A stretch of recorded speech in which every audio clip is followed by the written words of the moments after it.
बिस्मिल्लाहिर्रहमानिर्रहीम सल्लल्लाहु ताला अला हबीबे अहमद वाले वसहबी वबारिक वसल्लम। अज़ल से अबद तक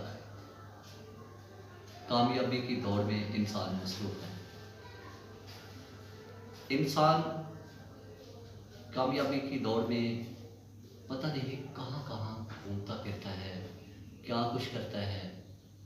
किसी के साथ जायज़ कर देता है, किसी के साथ नाजायज़ कर देता है। कामयाबी की दौड़ में मारे मारे फिरना और घूमते रहना। लेकिन आज मैं आपको कामयाबी के मौजू के ऊपर बातें सुनाने वाला नहीं हूँ।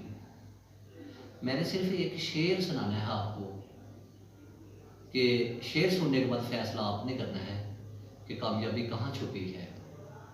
किसी शायर ने बड़ा खूब कहा है, उन्हें मैनू गालां कढ़ियां, उन्हें मैनू गालां कढ़ियां ते अपना परम गवाया। उन्हें मैनू गालां कढ़ियां ते अपना परम गवाया।